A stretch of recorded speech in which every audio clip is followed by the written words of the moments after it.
Assalamu alaikum to all of you. My name is Yasmina. I think most of you know me, but alhamdulillah, if you don't know me, my name is Yasmina, and I am the founder of Muslim Matrimonial. The different branches that we have now is Canada, USA, UK, and complete Europe right now. So keeping that in mind, we started 10 years back, completely feasible. Alhamdulillah, we have a very nice website which you should visit, muslimmatrimonialcanada.ca. Now we have thousands of profiles out there, and our intention has always been that we should get as many couples married as possible. We have also had many YouTube videos that have been put up. Our focus being on marriage, we have been seeing a lot of marriages breaking up in North America. Keeping that in mind, we also started our educational part of our program through webinars, getting speakers with us like Dr. Suzy, of course, and last 2 weeks back, we had another speaker coming in, so that we increase the mental fitness and fitness of our marriages, make them stronger marriages, so we make stronger families happen. So keeping that in mind, I would say that alhamdulillah, do keep linked with us so that we can connect you with different authors, different speakers who will help us make our marriages stronger. With this, I now hand over. I would like to welcome Dr. Suzy Ismail to our event today, inshallah. But we have a coordinator who has been putting a lot of effort and time to bring this program together, and her name is Sayyada Samara. So I welcome and I thank Sayyada for putting this program together. I would now hand over the program to her to introduce our speaker, Dr. Suzy Ismail, to the entire group that has come here today. So keeping that in mind, the floor is now in your hand. Samar, can you please introduce Dr. Suzy? Assalamu alaikum, everyone. Thank you all for joining us today, and thank you so much, Sister Yasmina and Dr. Suzy, for joining us today. I'll just be going over a brief introduction for our speaker today. Dr. Suzy Ismail is the founding director of Cornerstone, a nonprofit faith-based communication intervention organization with several locations around the world that focus on youth, family, marriage, identity, socio-emotional wellness, and relationship building. She is the author of many books, including Modern Muslim Marriage, 9 to 5, When Muslim Marriages Fail, and several other works. She specializes in educating and empowering women, youth, and vulnerable populations by presenting a range of workshops, lectures, programs, diversity seminars, and corporate training, both nationally and internationally. As a visiting professor for over a decade in the communications department of Rutgers University and DeVry University, Dr. Ismail has researched, written, and presented extensively on the intersectionality of education, faith, communication, and culture. She's also served for many years as a student advisor, teacher, and board member of a local Islamic school. Dr. Ismail has also been interviewed on numerous media outlets and is often featured on talk shows, radio and television broadcasts, and podcasts regarding her work. She has presented on the topics of marriage, family, parenting, identity, and teens at many public and private universities around the world and at the World Meeting of Families during Pope Francis's first visit to the US. She's also traveled to the border of Syria to work with refugee women, families, and orphans, and continues her work with resettlement and relief agencies providing integration intervention for many years. Dr. Ismail has also served as an executive officer and a director on several nonprofit boards, commissions, and organizations. Her humanitarian work has been recognized with numerous awards, including the Award Ambassador for Peace Award and the Visionary Muslim Award. She holds an MA in Communication and in Human Services and a PhD in Family Studies and Intervention Strategies. Dr. Ismail currently resides in Princeton, New Jersey with her family, and I'd like to hand over the floor to her now. Thank you so much. Thank you so much, Dr. Suzy. The floor is yours. أعوذ بالله من الشيطان الرجيم بسم الله الرحمن الرحيم إن الحمد لله نحمده ونشكره ونستعينه ونستغفره ونتوب إليه ونشهد أن لا إله إلا الله وحده لا شريك له ونشهد أن محمدا عبده ورسوله رب اشرح لي صدري ويسر لي أمري واحلل عقدة من لساني يفقهوا قولي. Assalamu alaikum, everyone. It's absolutely wonderful to be here with you in this program. Thank you so much to the organizers for inviting me. Thank you to Sister Samar, who I was introduced to a few months back through an AMA. It was my first experience doing an Ask Me Anything program I believe on the Reddit forum. So I really do appreciate the efforts that are put into not only marriage facilitation and assisting individuals that are seeking their spouses to connect, but also in the education component, because of course, the education component is something that's incredibly important for us to consistently seek that hilm, to make sure that we're moving forward in our connections, not just with the heart, but with the heart, with the mind, with the soul, with the clear understanding that every step that we take in seeking out a marriage and moving forward with a marriage that is made with the intention of pleasing Allah will inshallah be a step that is filled with barakah and nur. All right, Bismillah. So today, in the short time that we have together, I wanted to talk about two of the most prevalent topics, I think, that are probably relate to most of those who are a part of the Muslim Matrimonial program, who are maybe in the process of seeking a spouse, maybe starting that journey of beginning a marriage, maybe have been through a difficult marriage in the past or a relationship in the past and are starting again to seek out a relationship in a way that is halal and pleasing to Allah. Excuse me.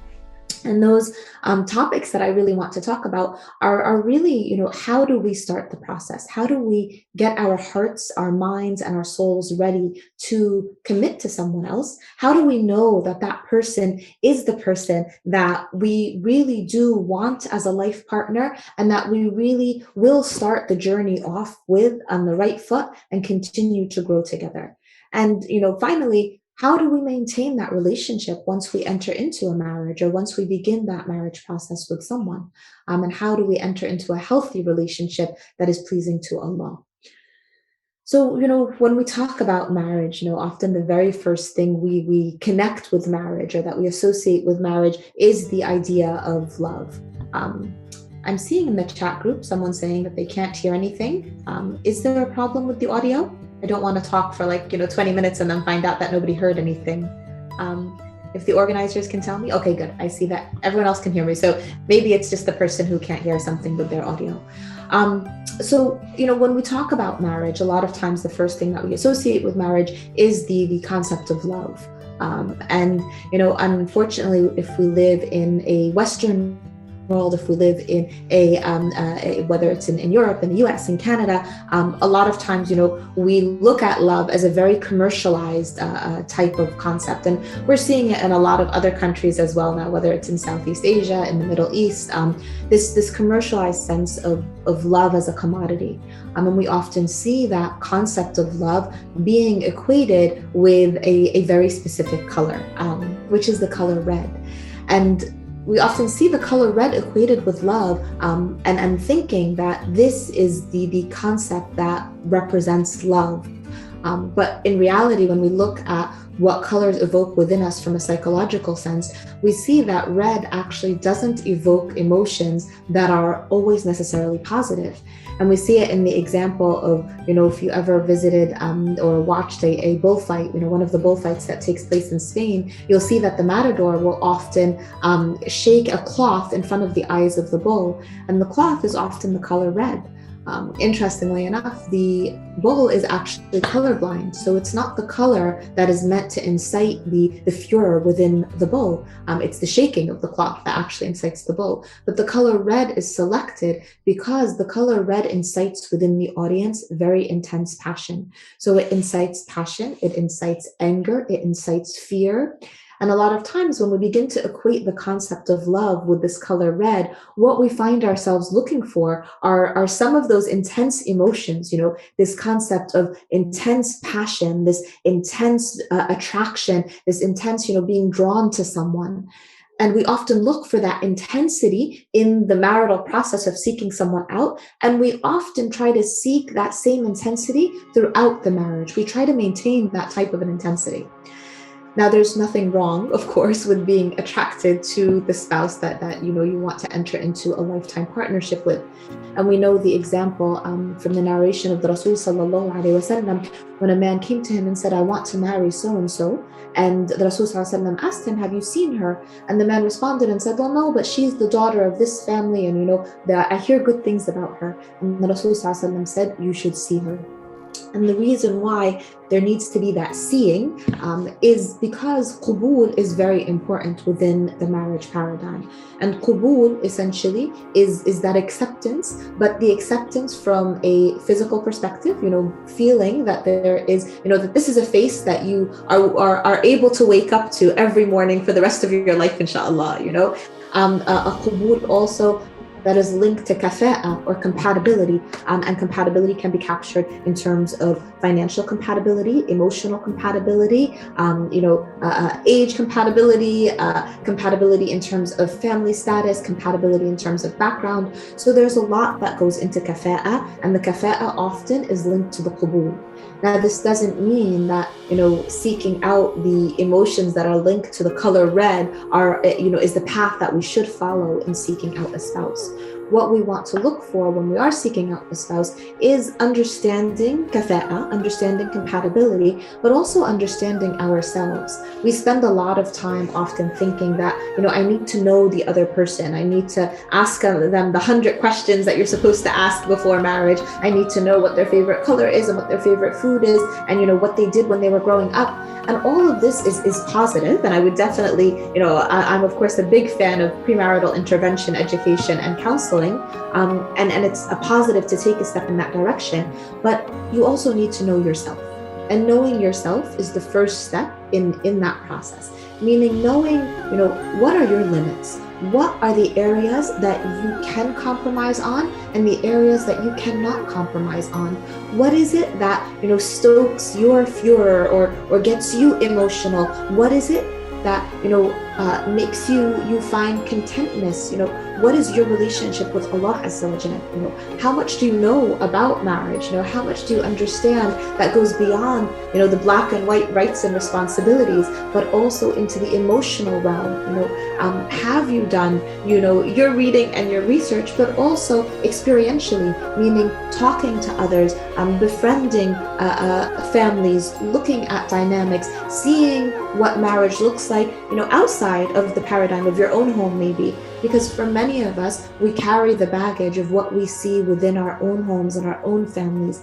Our parents may have a great relationship, or they may not have had a great relationship. We may have grown up in a single family household. We may have grown up in a situation where, love in the purest sense of the term, love for the sake of Allah, love that is, not tainted necessarily by selfishness. That type of love may not have been existent in our homes. And if that's the case, it can definitely color our own interactions. So we want to seek out healthy relationships. We want to be in the company of those who do have healthy relationships. We want to learn from those who are able to enact a family dynamic that is healthy and positive, because that will help us in that marriage journey as well. So, seeking out a marriage partner, and, we talked a little bit about this word love, and how it's important to be able to step back from the connotations that love sometimes carries with it when it's seen as self-serving, or when it's serving a purpose that could sometimes fall into the realm of narcissism, or stroking the ego, and instead trying to understand, what does it mean when we say loving someone for the sake of Allah? So, no marriage talk would be complete without turning to the verses of Surah Al-Rum, and one verse in particular that's most often cited, which is the verse that it's known as the marriage verse, verse 21. And in that marriage verse, we see that Allah Azza wa Jal describes the marital relationship. And the marital relationship is described as, a combination or a connection between two people, لِتَسْكَنُوا إِلَيْهَا, that you may find tranquility or sukoon in that relationship. And how is that sukoon found? Through mawadda wa rahma. And although you'll often see the translation of mawadda wa rahma translated as love and mercy, mawadda has many more deeper layers and meanings to it than that term love that we use. Because when you look in the Arabic language, you actually see that I believe there's about 13 different words that capture the concept of love. There's the love of a friend, there's the love of a parent, there is love as a seedling, and so the term that Allah Azza wa Jal uses in this specific verse though is mawadda. And when we look at that term mawadda, we see that the root of it is wid. And when we look at that root word of wid, we see that of the 99 names of Allah Azza wa Jal, who, with which He calls upon Himself with, and which we are urged to call upon Him with, the name that describes the love that Allah Azza wa Jal has for His creation is Al-Wadud, which is that same root word, wid, that is used in that verse to describe the marital relationship. Now, a few years back, I was speaking to a professor of languages, who was telling me that he loves the Arabic language because there are so many words in the Arabic language that capture meanings that we just don't have in any other language. And so I'd asked him, for an example, and he said, have you heard of the word wedding? And I'm like, yeah, of course I know what wedding means. And he's like, well, wedding comes from the root word of to wed, right? That to marry is to wed. And he said to wed, the word wed actually is connected to wid, which is the Arabic term for marital love. And it's a love that transcends a love that is earthly. It's a love that goes into a spiritual realm. And I thought that was so beautiful that, subhanAllah, in our Quran, love as defined between husband and wife, love as defined between life partners is so clear and is captured in a way that goes beyond how we often look to love within kind of limited terminology. So how do you achieve that? How do you get to a point of having mawadda wa rahma, so love or care and mercy in the marital relationship? And you achieve it in that drive towards sukoon, towards tranquility. And we know that sukoon, if we're reading the Quran and we come to alamt sukoon, in our tajweed, the sukoon is an indicator that you're meant to pause, that you're meant to rest, that you're meant to catch your breath. And we see that the marriage relationship is described in that way, that it's not meant to be a place where there is constant intensity, where the emotions are consistently very high. It's meant to be a place where we catch our breath. It's meant to be a connection in which we're able to really breathe, and to breathe with one another in a way that draws us nearer to one another. And we do that through that mawadda wa rahma. So how do we get there?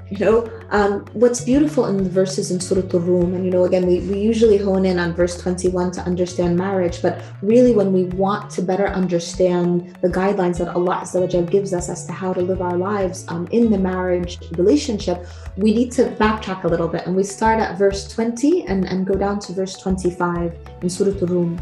And we see that in each of those verses, Allah Azza wa Jal reminds us that He has given us signs. And so in verse 20, for example, Allah reminds us that of His signs are that we've been created, or that He has created us from dust, and that we've been dispersed. Basharun tantasharun, that we've been dispersed throughout the land. So Allah Azza wa Jal is reminding us that we're different. We all come from different places, different backgrounds, different cultures. We speak different languages. We're different. And yet the verse that follows right after that is another reminder that of His signs are that He's created this male and female that come together. He's created these spouses that come together with mawadda wa rahma. And at the end of that verse, at the end of verse 21, Allah Azza wa Jal reminds us ذَلِكَ لِآيَاتٍ لِقَوْمٍ يَتَفَكَّرُونَ, that indeed there are signs in this for people who reflect, or people who think, because it requires thought to enter into a marriage. We often lead, with our heart, we lead with that sense of feeling, but Allah Azza wa Jal is reminding us that it also requires that thinking, that fiqh.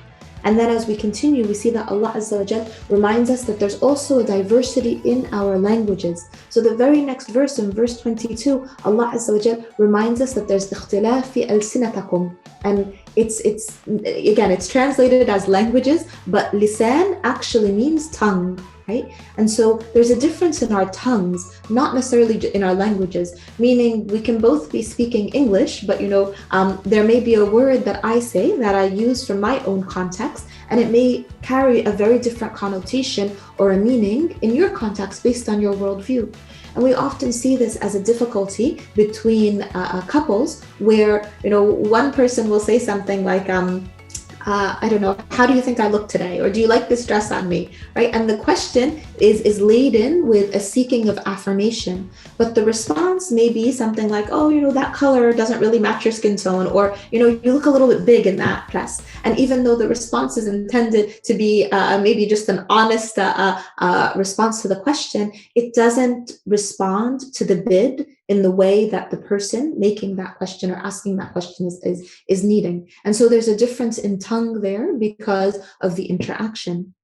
We see it also in terms of our love languages. And again, it's beautiful that the Quran, in verse 22 in Surah Al-Rum, Allah Azza wa Jalla is telling us that there will be a difference in how you communicate. And yet we needed, what's his name, George Chapman or Greg Chapman, whoever the author is of that book, The 5 Languages of Love, to dissect for us these differences of the languages. But a lot of times, when we look at how we love, we often love others in the way that we want to be loved, rather than loving others in the way that they need to be loved. So we may have the love language of affirmation. We may have the language of gifting. We may have the language of time, or we may have the language of touch, or we may have the language of service. And a lot of times we see a difference in tongues in how that love is communicated. So we might have, the husband and wife dynamic of a couple who comes into our office where, the wife may say something like, he never tells me I'm beautiful. Like, I know he doesn't love me because he never says it. And the husband may say something like, I just vacuumed the entire house for you. Like, what more do you want? And in that situation, we know the wife is speaking the language of affirmation and the husband is speaking the language of service. And although they are both trying to exhibit love in their way, it's not reaching the other person because it's not the tongue that they speak. So know your language, know your tongue, know what it is. This is part of the process of knowing yourself. Know how it is that you communicate and why you communicate in the way that you do. So somebody who speaks the language of affirmation as their language of love may have struggled in their youth or in their childhood in receiving affirmation from parents, or may have struggled with growing up in a household of criticism. And so they seek that affirmation in their spouse because they're feeling that that will be what will complete them. And this is another pitfall that we sometimes see in marriages, that, something that we call the Jerry Maguire syndrome. Years ago, there was this movie that some of you may be familiar with it, known as Jerry Maguire. And in the movie, there's a really famous line. And whenever I ask the men in the room, when I'm giving a lecture, to tell me what that famous line is, they often say, show me the money. But that's not the one that I'm talking about. There's another famous line that where the character, Tom Cruise, the actor, is in the room, and Renee Zellweger comes into the room, and he says, you complete me. And that concept of completion, seeking completion in marriage, is also very detrimental, because we understand from the Islamic sense that when we look at our marriage as a completion of the deen, it's not a completion of the deen because an individual is not whole as they are. It's not a completion of the deen because you can't reach a spiritual connection with Allah Azza wa Jal without marriage. It's a completion of the deen because within the marriage paradigm, it is a relationship that requires the most patience. It's a relationship that requires the most, selflessness. It's a relationship that requires the most kindness. The Rasul sallallahu alaihi wasallam said, the best of you is to your family, is best to their family, and I am the best to mine. So it requires you giving the best of yourself. This is why it's a completion of the deen, because the characteristics that we exhibit in order to sustain a healthy marriage are characteristics that draw us nearer to Allah. So when we think about seeking completion in marriage, it can be really dangerous, because entering into a marriage as two incomplete souls does not make for a complete marriage. It does not make for a whole person to emerge. We need to be complete within ourselves before entering into a marriage. Meaning, know yourself, know your connection with Allah, understand who you are, seek out individual therapy, resolve emotional trauma that is residual that may have existed from your childhood, understand how your notions have formed. Don't wait to enter into marriage and think, well, I'm going to fix everything then. Enter into a marital relationship with your partner, bringing your best self to that relationship, with the intention of continuing to grow, of continuing to complement one another and to grow together in being the best versions of yourself for the sake of Allah. Now, as we continue in those verses in Surah Al-Rum, we see that each of those ayahs in verses 20 to 25 ends with another reminder. And so we see in verse 22, when Allah Azza wa Jal reminds us of the differences in our tongues, we see that Allah also ends the verse by saying, ذَلِكَ لَآيَاتٍ لِلْعَالَمِينَ, that this is a sign for those who have knowledge. So we're being reminded to reflect, to think. In our relationships, we're being reminded to have knowledge, to know, to not speak, without knowing, know yourself, know your spouse, know your circumstances, know your situation, and understand the differences that exist in your tongues. And then Allah Azza wa Jal reminds us in verse 23 of the night and the day, that our days have been created for seeking our boundary or for work, and our night has been created for rest. And again, one of the problems that we see sometimes among couples is, he likes to stay up late and I like to wake up early, or we never sleep at the same time, or he brings his phone into bed with him, or she's always watching Netflix on her laptop before sleep. And again, Allah Azza wa Jal has addressed this in the Quran, the importance of understanding what your day looks like and what your night should look like, and how this strengthens the marital relationship. So if you have habits now as a single person that you need to work on breaking them, break them. Work on improving those areas. If you know that you are addicted to your phone, try to break that addiction before marriage. If you know that you binge watch Netflix too much, try to stop that before marriage. If you know that you need to improve in your connection to Allah, work on that, because that's your personal journey. Don't look for your spouse to pick up the pieces for you and bring you to where you need to be or where you want to be.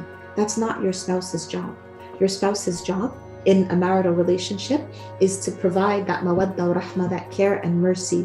Your spouse's job is to be a protection from fitna. Your spouse's job is to be like a garment for you, and for you to be a garment for your spouse. And to be a garment means to be the closest person to you. And this is a verse in the Quran, how Allah Azza wa Jal describes the marital relationship. Because, if you touch your clothing, you feel that your clothing it's warm, right? It protects you. It keeps you safe from the eyes of others. It, hides your vulnerability. That's what your spouse is to you, and that is what you are to your spouse. You're not each other's fixer-uppers. You're not each other's projects to manage. You're not each other's, pawns to control. You're partners. And your partners in the examples we see of the Rasul sallallahu alaihi wasallam and Khadija radiallahu anha, your partners as the Rasul sallallahu alaihi wasallam was with Aisha and with Hafsa, your partners who are able to bring out the best in one another, not bring each other down. Now, as we continue in those verses of Surah Al-Rum, we again see that Allah Azza wa Jal also reminds us of the lightning and the thunder, that we sometimes feel hope and fear. And if you've ever seen a couple argue, you know exactly what this is referencing, in terms of lightning and the feeling sometimes that, did I make the right decision? Is this the person that I'm meant to be with? And the question really has to be not, is this the person that I'm meant to be with, but am I the person that I'm meant to be? We often tell couples who come to our office, especially in the first session, when there's a lot of finger pointing, a lot of he did this and she did this, and he always says this and she always reacts in this way. And we always say, when you're pointing your finger at someone, take a look at the 3 fingers that are pointing back at you, because that one finger that's pointing at the other person, it doesn't stand without you first looking at the 3 fingers pointing at you. What are you doing? What is your role in the relationship? How are you, connecting? How are you working on self-improvement? If we each are able to work on ourselves, you suddenly begin to see that the marriage blossoms. And again, at the end of that verse, in verse 24, we see Allah Azza wa Jal reminding us that ذَلِكَ لَآيَاتٍ لِقَوْمٍ يَعْقَلُونَ, that this is a sign for people who understand or who reason or rationalize. And this is so important because, again, Allah Azza wa Jal is telling us, have ilm, seek that ilm in terms of the knowledge related to marriage, the knowledge related to yourself, the knowledge related to the deen. Allah Azza wa Jal is telling us to also have that tafkir, that thinking. Think about things. Don't just lead with the heart. Allah Azza wa Jal is also asking us to understand, right? To have that consciousness and that recognition and that aql that requires us to understand our situation, understand ourselves, and understand the person that we are connecting with. And then finally in verse 25, we see that Allah Azza wa Jal reminds us of the heavens and the earth. He reminds us of how, that day will come when we will also, return to the earth. And just as we were reminded in the beginning that He has created us as dust that has been dispersed, we're reminded that we'll also be returned to the earth as dust. And so it really gives us almost like the lifespan of the marriage and what we can expect when we enter into a marital relationship. So now as we think about, the process of marriage, we know that in seeking out a partner, we want to know ourselves first, right? We want to recognize what are the elements of kafa'a or compatibility. And we can't understand kafa'a or compatibility unless we understand ourselves and know our own past, our own history, unless we unpack our own baggage before trying to bring that baggage into the relationship. And the fact that all of you are here in this session, it tells me that you are seekers. You want to learn, you want to know, you want to enter into your marital relationship, knowing, and having that ilm as much as possible. You want to find the connection with the spouse on many of those levels of compatibility. And it's hard, as we're going through the process, moving forward with that halal perspective, not wanting to break the commandments of Allah Azza wa Jal in terms of loosening gender boundaries or, interacting in a way that's not pleasing to Allah. It can be hard sometimes to know someone. But again, the more you know yourself, the more you're going to know what you're looking for. The more you know yourself, the more you're going to be able to recognize whether or not there is kafa'a and compatibility there. Upon entering into the marriage, maintaining that mawadda wa rahma, maintaining that connection with someone is super important.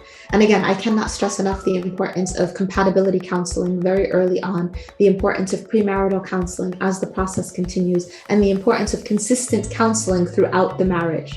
Having check-ins, having points in which, we do our, what do we do? Like an annual checkup every year. We do dental cleanings like twice a year. But when it comes to our marriages, which are the essentially the cornerstone of our societies that we build our communities upon, that we build our families upon, we tend to not do check-ins. We just kind of let things flow. We let things go, and we don't do those check-ins. So do those check-ins, have a specific counselor that is your go-to. And as much as, your parents and your siblings and your friends may love you, they are not professionals in the field. If God forbid you are suffering an illness, you wouldn't necessarily go ask, your best friend to diagnose you. No, seek out the help that is there for you in the fields that are meant to help you through those difficulties. So what are the difficulties that we see in the marriage relationship most frequently? So there are 5 major areas in which we see breakdowns in marriages. The first area is abuse. And we see abuse as a huge factor in the breakdown in marriage, whether it is physical abuse, verbal abuse, emotional abuse, financial abuse, psychological abuse, or other forms of abuse. And again, often we say abuse and people are like, oh, not me. Like, first of all, that's not something that I would ever stand for. I would never allow someone to raise a hand against me, or not me. I would never raise a hand against someone else. But abuse can be much more pervasive than that. And sometimes it's, hard to almost identify, but it can be there and it can break down the relationship. And abuse is not something that is only initiated by the male towards the female. There are many cases in which the female initiates abuse towards the male, whether, again, it's verbal, emotional, psychological, or even physical at times. We see a lot of instances of gaslighting. We see a lot of instances of psychological abuse that causes someone to begin to doubt themselves and not really know whether or not they have a legitimate reason to feel like the marriage is not working. Now, again, we know from an Islamic standpoint, خير الأمور الوسط, we know that we are a qawm or a community who follows that middle path.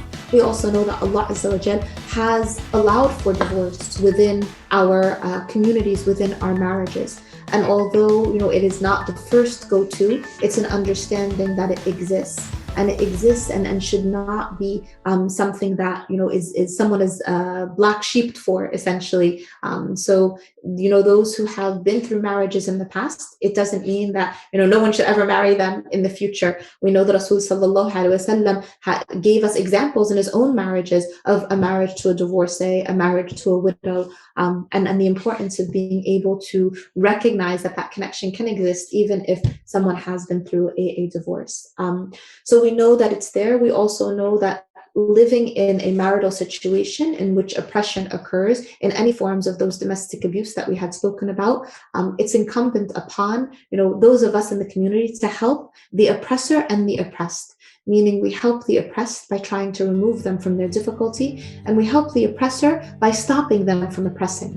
So if you are in a situation where maybe you're experiencing some form of abuse, or you see someone experiencing some form of abuse, it is incumbent upon us to speak up and to intervene in that marriage. The next area in which we see breakdowns in marriages is the area of infidelity. And this is an important one because I can't tell you how many times in marriage unions, we have couples who maybe have met online. Maybe it's, Minder or Muslim Match or the Muslim Matrimonial or, they've met online, they've kind of gone through the process. And then after marriage, maybe a month in, 2 months, a year in, they're kind of curious. They go back onto Minder, they go back onto Musmatch, or they're using Facebook. Social media is not my forte, but Facebook or Twitter or Snapchat or TikTok or something, and starting to enter into relationships where there may not be physical cheating going on, but emotional cheating is there. Meaning sharing pieces of yourself that are meant to be reserved for the marital union only and for your spouse, and sharing that externally. So infidelity, unfortunately, because of the ease of communication online and through cell phones, has been on the rise. We also see infidelity in the form of pornography addictions, infidelity in the form of entering into sites that are not appropriate and that pull away from the physical and the emotional intimacy of a relationship and turn it externally. And again, it's not something that's only limited to males. We see both males and females engaging in infidelity in the relationship. And that's a problem because we don't have open conversations about understanding intimacy in a halal way. We often don't have open conversations either with our spouses that are clear in terms of our interactions with the opposite gender outside of the marital union. And, how does that look from an Islamic perspective? Have those conversations, seek out a counselor who can guide you. Remember, we talked about ilm and aql, and we know that, la hayat fi din, which means that when there are matters that are important to our daily living in pleasing Allah, we should not be embarrassed to ask about them. We should do our due diligence and understand them before entering into marriage.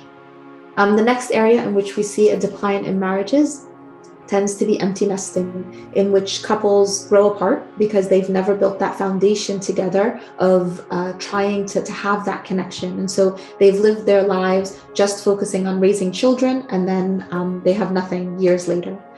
We also see the issue of financial stress and difficulty of stress in raising children, differences in the process of tarbiyah, stress from children and the struggles that they face. And we see the final area of demises in marriages having to do with parents and in-laws and not being able to set up healthy emotional and physical boundaries. And again, this is where I say, seek out counseling, talk to a counselor early on from the very beginning when you're getting to know someone. If you're not sure if the compatibility is there, seek out compatibility counseling. I know that's something that we offer at Cornerstone. I'm sure it's something that's offered in a lot of other organizations and through other therapists as well. But see if the compatibility is there. Seek out counseling consistently, because having that third party that can help guide you through the difficult twists and turns of marriage, it's important to have that. And I know we want to have a good amount of time for questions, and I want to leave it open to kind of see where you guys want to guide the conversation towards. But I just want to end with one last thought. In all of our Cornerstone offices, right now I'm in my home office, so I don't have the sign, but in our other offices, we have a sign that's hung up, and it's a sign that says it's just marriage. And the reason why we have that sign there is because so many times when we become so consumed either with the marriage process, finding the right spouse, making that connection, or so consumed with the difficulties and the problems within our marriages, we forget that marriage is one relationship as compared to all of the relationships we have in our life. And if we focus so much on just that one relationship, we can lose sight of all the other relationships that Allah Azza wa Jal has blessed us with. So first and foremost, focus on the relationship between yourself and Allah Azza wa Jal. That is the relationship upon which every other relationship is built. Secondly, focus on the relationship with yourself. How do you see yourself? What does your self-esteem look like? Your self-valuation? Listen to your self-talk. Do you have a negative voice that's in your head all of the time? Is there criticism that you constantly live with from yourself? Untangle the knots that exist within you, right? That's an important relationship as well. Nurture the relationship with your family. Look to your family members. Did you grow up in a toxic household? Have you healed from that emotional trauma? Have you rebuilt relationships maybe that you've struggled with? Look at your relationships to friends, to the community, to the masjid. You are not the sum of only one relationship of marriage.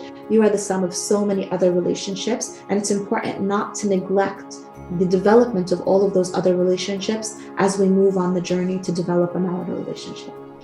So I pray that Allah Azza wa Jal blesses you all with marriages that are fruitful, that are beneficial, that are means by which you are able to draw near the coolness of our eyes, partners that inshallah will walk into Jannah together hand in hand. So we'll open it up to questions, I think, now, if that's okay. Thank you so much, Dr. Suzy, for all of that. That was amazing. So we're going to open up the floor now to questions. And one of the first questions that we've received was from Zishan, I believe. He said he loves the concept of marriage being a place where we catch a breath. Could Dr. Ismail please clarify the circumstances under which it would not be appropriate to examine ourselves in order to understand or tolerate the spouse's behavior if, for example, the spouse is abusive? Okay, so I'm trying to see, was this a question that was put into the chat box? Mm-hmm. Yeah, you can see it. It's in the chat box. I see it now. Okay, perfect.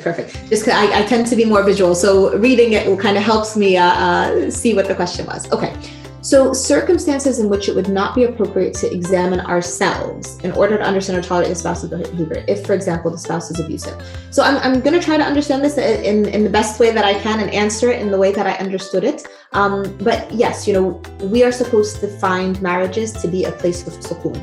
If a marriage is abusive, then there is no sukoon. You can't find tranquility. You can't find rest when a marriage is abusive. Now, identifying abuse. Sometimes when you're living in an abusive situation, it's hard to be able to see it, because when we're steeped in it, we begin to question whether or not it's really abusive. In cases of domestic violence, for example, and physical abuse, we often see that the victim kind of stays in the situation because they haven't fully identified, or they're not fully aware that this is an abusive relationship. So there may be an explosive fight, they are physically harmed after that explosive fight, but then it's followed with an apology. It's followed with a period which is known as almost like the honeymoon period again. There is this kindness. And so the person who is the victim of abuse begins to question and say, was it really that bad? Or maybe I triggered it, or maybe I pushed, his buttons, or I pushed her buttons. And so we begin to kind of take away from the experience itself. And this is why, if there's even a seedling of doubt, seek out that help, not from a friend, not even from a family member. Go to a counselor, seek out a counselor's perspective to better understand what you're going through. If it's emotional abuse, if it's psychological abuse, if it's verbal abuse, if you are in a situation in a marriage where, you don't feel good about yourself, you don't feel good about the marriage, and you feel like you're being pulled further and further away from that place of tranquility, then there's something wrong. there's something broken in the marriage there, and it's something that's worth fixing. Because nothing in our deen tells us to stay in a situation that is detrimental or harmful for us, emotionally, psychologically, mentally, or physically. So it actually becomes incumbent upon us to change the circumstances as much as we can. And it's hard to do it alone. So reach out, seek the advice of a counselor. If you feel like something is off in marriage, then something is probably off. Don't ignore it. We feel pain because it's an indicator that something is wrong. We feel emotional pain in a marriage because, again, it's an indicator that something's wrong. And if you address it early on, maybe it's salvageable, maybe it's fixable. But if you wait years and don't address it, it becomes harder and harder to untangle that difficulty. Jazakallah so much, Dr. Suzy, for the answer to that question. I have one more question from Sam. He's saying, how do couples handle the issues related to ego? There's a lot of cultural baggage that people carry. So how do people handle their ego and pride?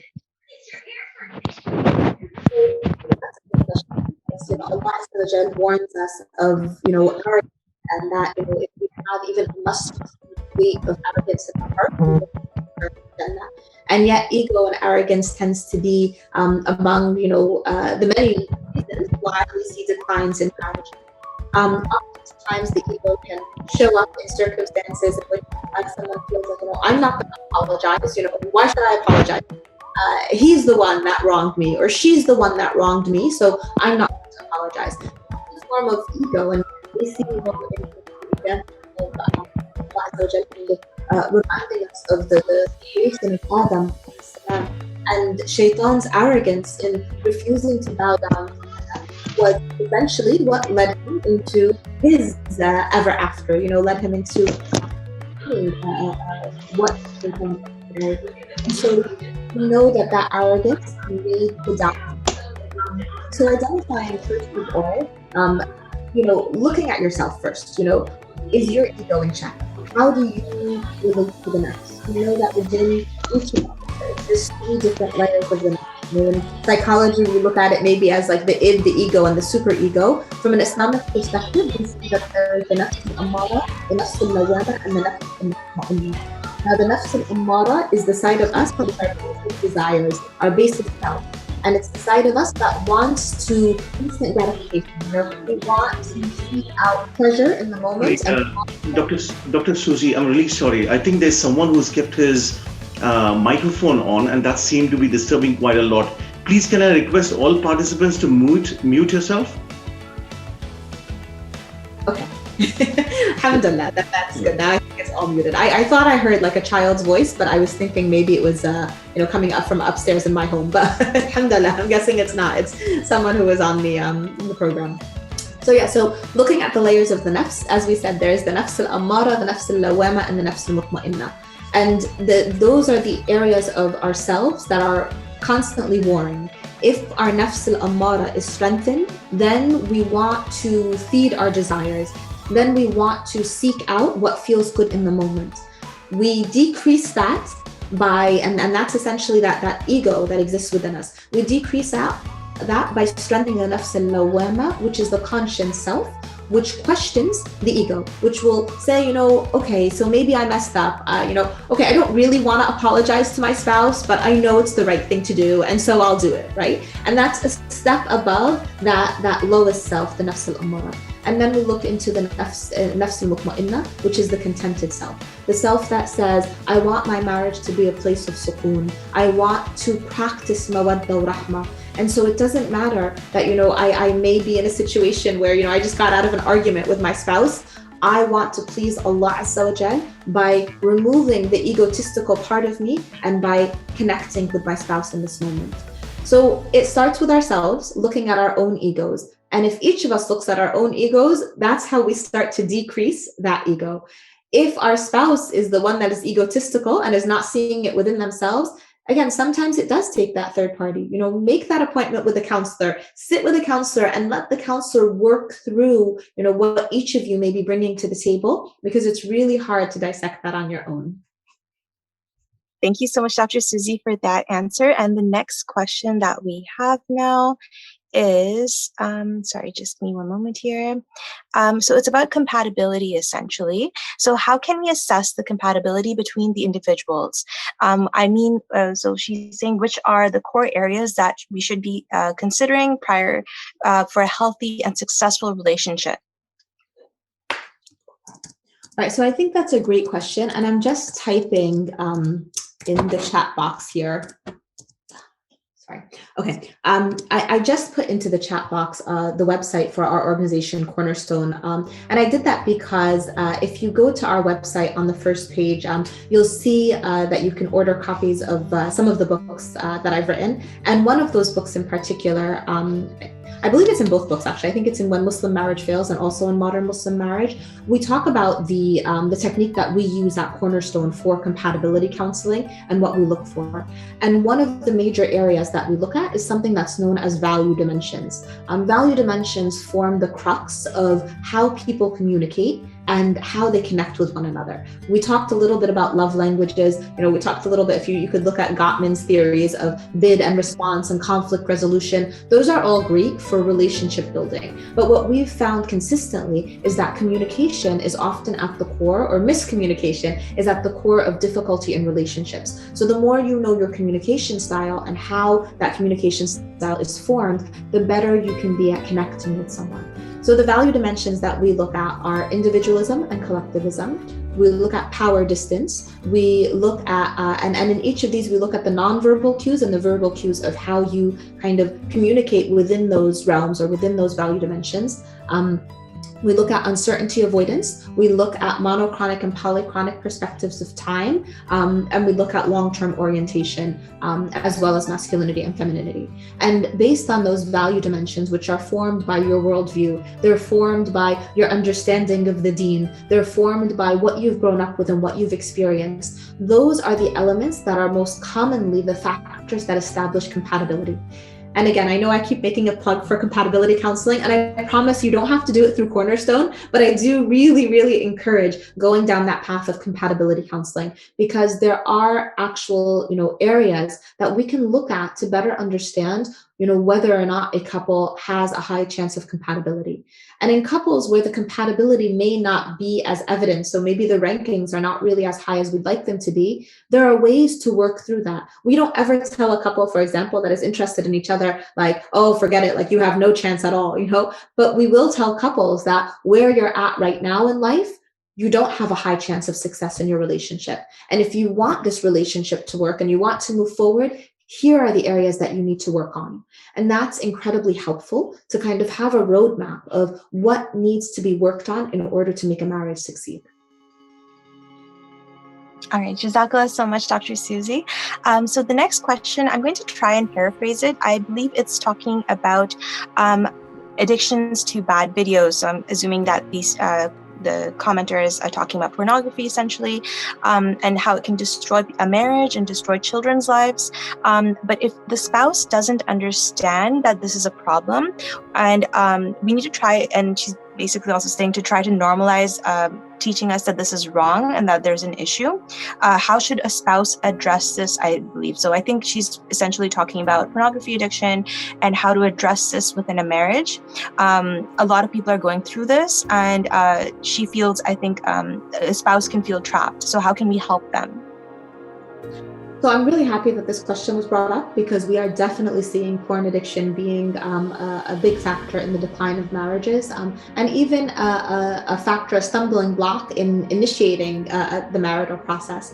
A lot of times when someone is addicted to porn, even pre-marriage, the thought process is that, well, once I get married, I'm no longer going to be drawn to pornography. And this is men and women, but that's not how an addiction works. It's not that, once I get married, I'm going to remove this addiction. It needs to be worked on before that. There's a great program out of California known as Purify Your Gaze. And I definitely encourage anyone who's struggling with this in their household or struggling with it personally to look at the Purify Your Gaze website. They do provide a program that helps you recover from pornography addictions. And I do know a lot of clients who have gone through the program and have been successful going through it. Pornography is an addiction, just like, emotional eating can be an addiction, just like drugs can be an addiction, just like alcohol can be an addiction. It's an addiction, and addictions are illnesses. And it's an illness that, alhamdulillah, can be cured. And that's the beauty of this, that it's a test, it's an illness, it's a difficulty, it can be cured.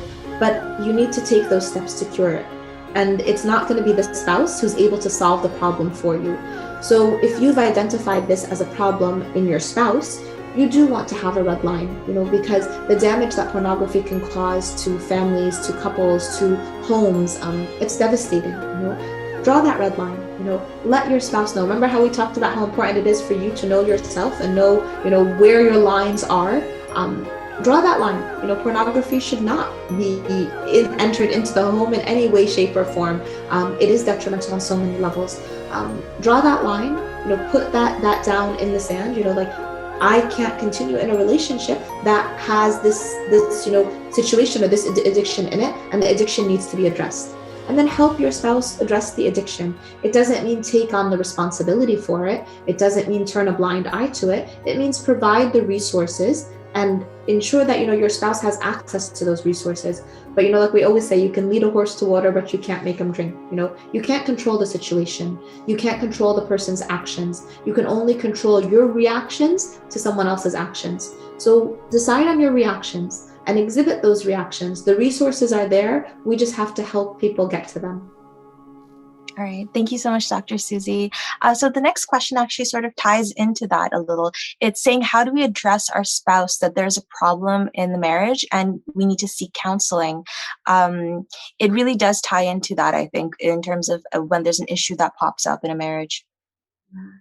So denial is very common when, there is a problem in the marriage. And often we'll have one person come to our office and say, I really need to get, my spouse on board for counseling, but, he's refusing to come or she's refusing to come. Take the first step. Make an appointment for yourself. Start with that. Because remember those fingers that, when you're pointing at the spouse, there's 3 fingers pointing back at you. Start with untangling what's going on inside of you and speaking to a counselor individually.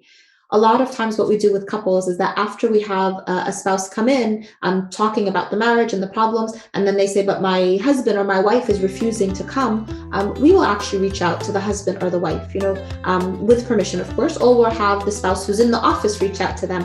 And we'll say, listen, we have your spouse in the office with us. She's got a lot of difficulties and a lot of emotional upheaval linked to the marriage. In order to help, your wife, or in order to help your husband, we need you to come in so we can talk to you about your perspective. And a lot of times when we shift the burden of blame and the person no longer feels like they're being dragged to counseling because they're the problem, we often get them in the door. And I would say 9 times out of 10, this strategy usually works. And once we get them through the door, they want to stay, and we're able to kind of provide the counseling. So don't create roadblocks when you can take that first step. Take the first step, go to a counselor yourself, find out what your role is in the marriage. Let's try, to figure out ways to reach the spouse. A lot of times one spouse will begin counseling and will go for quite some time, and the husband or the wife begins to see a change in that person, and because they see a change, they want that change for them. So then they start going to counseling. They're like, wow, you look so much happier, so much more content. I want to go to counseling too. So start with yourself and then see where it goes from there. Jazakallah, Dr. Suzy. So thank you so much. I know we only have a little bit of time left, but this is the last question. It comes from Casey, and she's asking, what is the extreme limit according to Islam when divorce becomes permissible? Okay, so I definitely don't want us to think of any of the parameters of Islam as extreme, right? Because we're not a deen of extremes, we're a deen of moderation. And this is something that the Rasul sallallahu alaihi wasallam gave us, several examples in narrations of hadith in which we are a deen of moderation, not of extremes. So it's not about having an extreme limit. When we look at the example of the Rasul sallallahu alaihi wasallam, we see, for example, that the Rasul sallallahu alaihi wasallam married Zainab, who was divorced from Zayd. And when we look at the divorce between Zayd and Zainab, we see that it was a matter of incompatibility, that their differences in social status, their differences in upbringing caused there to be a lack of compatibility between them. There's also a beautiful narration of a woman named Barira who was married to a man named Mughith. And Mughith and Barira were both slaves, and they were set free. And when they were set free, and they were married, when they were set free, Barira wanted to divorce Mughith. And so she went to the Rasul sallallahu alaihi wasallam and said she wanted to divorce him. And the Rasul sallallahu alaihi wasallam advised her and said, Mughith loves you very much, why would you want to divorce him? And she said, I feel like I'm not compatible with him, or I'm not able to remain in this marriage. And so the Rasul sallallahu alaihi wasallam advised her and said, I think you should stay in this marriage. And she said, is this a commandment or is this advice? And the Rasul sallallahu alaihi wasallam differentiated always, of course, between what was a commandment and what was advice. And who he said, I'm simply advising you. And she said, then I choose to divorce. And Barira and Mughith were divorced. So, and of course, we don't know the intricacies exactly of what was happening. But again, we don't need to wait for extreme. When you start thinking about divorce, you are probably thinking about divorce because something feels broken in your marriage, because something feels wrong. Address what is wrong. Take those steps. We have the iddah period that's built into the Islamic concept of divorce because it's a period of time in which there can be reconciliation, right? So even if you're at that place where you feel like, that's it, I can't do this anymore, first address why. Seek counseling, follow the guidance of the Quran, where someone from your home, someone from your family, and someone from the spouse's family should meet and talk things over. So all of these are steps that need to happen in that process, but also don't make divorce such an untouchable, because it's something that happened at the time of the Rasul sallallahu alaihi wasallam, and it is something that's permissible. Jazakallah so much, Dr. Suzy, for your time. I think we've reached the end of our session today. Thank you so much, everybody, for all of your questions. We will keep note of them. And thank you so much for coming today. I'm going to hand the mic back over to Sister Yasmina. And thank you so much, everybody. Assalamu alaikum again. I am so thankful to Dr. Suzy for doing this session. And Dr. Suzy, believe me, alhamdulillah, I also do a lot of YouTube videos, but your session was really, really a lot of knowledge to me too, because I was looking forward to, talking to you and of course taking your guidance, because it really makes a difference to counseling.